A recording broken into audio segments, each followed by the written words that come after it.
La Transmaurienne vanoise, acte 3. Sur la plus belle des courses de VTT de montagne, on pédale toujours à plein régime. Léger changement de décor après Valsony direction le village station de Haussois. Vieille pierre et VTT au programme autour des forts de l'Essaillon. Aujourd'hui, les forêts environnantes sont un lieu rêvé pour pratiquer le VTT sur des pistes techniques et superbes à la fois. Troisième étape sur 5, c'est mercredi, c'est cross-country. Une journée dédiée aux amateurs éclairés et aux élites via les parcours EDF e-Race, les 6000 et 9000. Une discipline qui a le vent en poupe, des boucles qui se répètent et se méritent. Séance explication.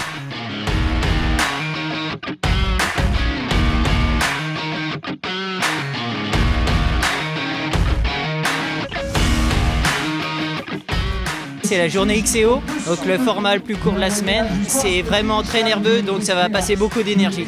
Donc je pense que ça va être une étape comme les autres, on va être à bloc et on verra bien ce qui se passera. On roule avec les plus grands noms et c'est très important, ça nous fait progresser. Nombre de pratiquants se tournent vers le cross-country, des formats plus courts et explosifs que les tracés habituels. Aujourd'hui, on effectue une boucle 3 ou 4 fois selon l'épreuve choisie, 7,2 km par boucle. Le cross-country n'étant pas vraiment une randonnée, ces dernières catégories sont aujourd'hui en mode libre. Nombreux sont venus applaudir les vaillants transmauriens et transmauriennes.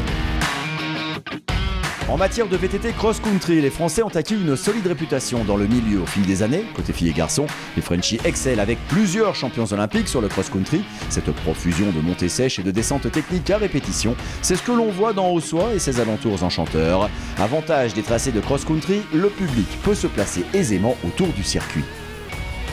Ce sont les 6000 qui se sont élancés les premiers, viennent ensuite les 9000 par vague. Les moins bien classés niveau chrono d'abord, puis vient le temps des élites dames et messieurs. Et là, très vite, le ton comme le temps vont changer.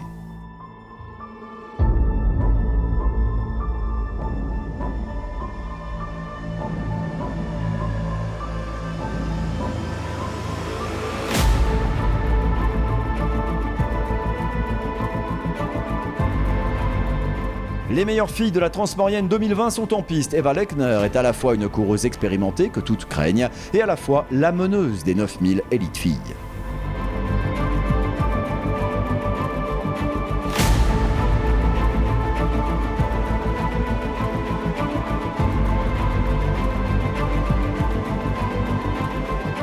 Ovviamente io faccio il cross country e per quello ovviamente è un vantaggio per me, però sicuramente abbiamo già corso tanto, la stanchezza si fa sentire, per quello sicuramente non sarà molto semplice anche oggi, perché dipende sempre chi recupera meglio, chi meno meglio, e comunque bisogna vedere giorno per giorno.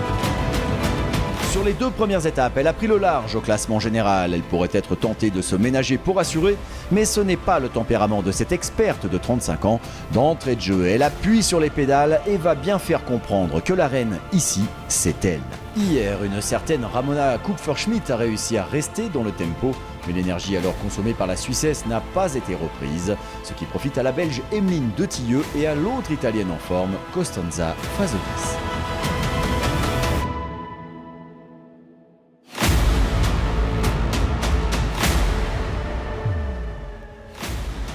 On prend les mecs et on recommence. Les 9000 s'alignent dans des conditions météo patibulaires, mais presque.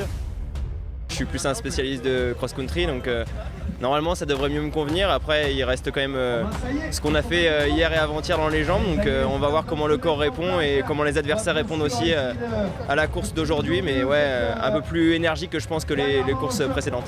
C'est parti, il y a un top 5 homme qui fait rêver. Le Colombien Leonardo Paes mène au général, mais reste sous la menace du Suisse Lucas Flukiger, le champion en titre ici, ou du Britannique Thomas Pidcock et autres Tony Longo.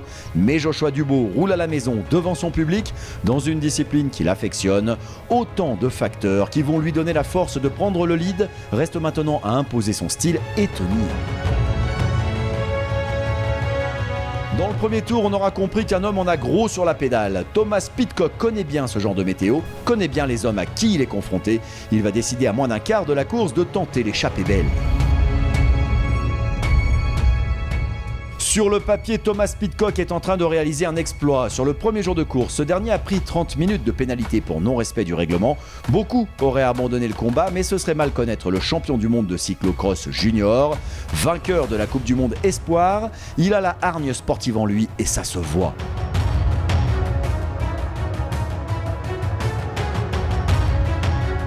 On se rapproche et finalement c'est fait.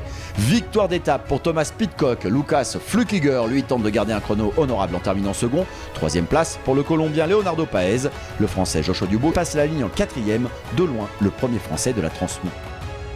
This is a stage that suits me, I think, short, fast, shorter climbs, more like a cyclocross. La quatrième étape sur 5 de la 32e Transmaurienne, c'est demain. La Transmo reste par là, la chaîne d'efforts de l'Essaillon, le monolithe, les lacs, tout. Vous saurez tout sur la Haute-Maurienne vanoise lors de l'avant-dernière étape qui arrive.